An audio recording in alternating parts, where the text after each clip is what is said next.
नाज़रीन, न्यूसैदाबाद में सिविल जज ऐं जुडिशियल मैजिस्ट्रेट हिना रशीद खोसो स्कूलनि जो दौरो करे सहूलियतुनि जो जाइज़ो वरितो आहे।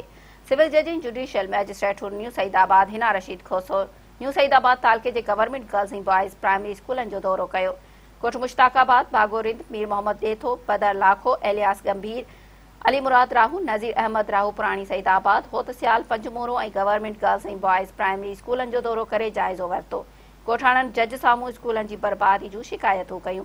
ॻोठाणनि जो त डिस्ट्रिक्ट एजुकेशन ऑफिसर मटियारी जी ग़फ़लत ऐं इंतिज़ामी कमज़ोरी जे नतीजे में स्कूलनि जी इमारत खे बासर दोरियनि ताला हणी ओताकनि में तब्दील कयो आहे। स्कूलनि में चौपायो माल बीहारियो वियो आहे। ॻोठाणनि शिकायतूं कयूं त गर्ल्स स्कूलनि में मुक़रर लेडीज़ टीचर्स ड्यूटियूं नथियूं कनि।